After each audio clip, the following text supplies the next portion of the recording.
Ishwardi railway জংশনে যাত্রীবাহী ৮টি আন্তনগর ট্রেনের যাত্রাবিরতি সহ ৪ দফা দাবিতে মতবিনিময় সভা ও স্মারকলিপি প্রদান করেছে ঈশ্বরদী সম্মিলিত নাগরিক জোট। ৭ই ডিসেম্বর রোববার পাকশী বিভাগীয় রেলওয়ে ম্যানেজারের সাথে মতবিনিময় শেষে বাংলাদেশ রেলওয়ে মহাপরিচালক বরাবর এ স্মারকলিপি প্রদান করা হয়।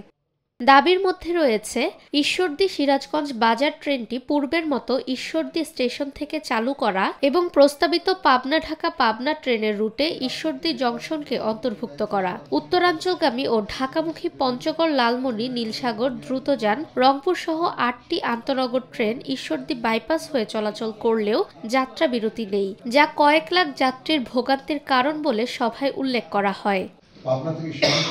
ডিআরএম কার্যালয়ে অনুষ্ঠিত মতবিনিময় সভায় উপস্থিত ছিলেন সম্মিলিত নাগরিক জোটের সদস্য সচিব আশিকুর রহমান লুলু, ঈশ্বরদী প্রেস ক্লাবের সাধারণ সম্পাদক এস.এম. ফজলুর রহমান, সহসভাপতি অধ্যাপক হাসানুজ্জামান সহ নাগরিক জোট, প্রেস ক্লাব, রাজনৈতিক ও সামাজিক সংগঠনের বিভিন্ন পর্যায়ের নেতারা।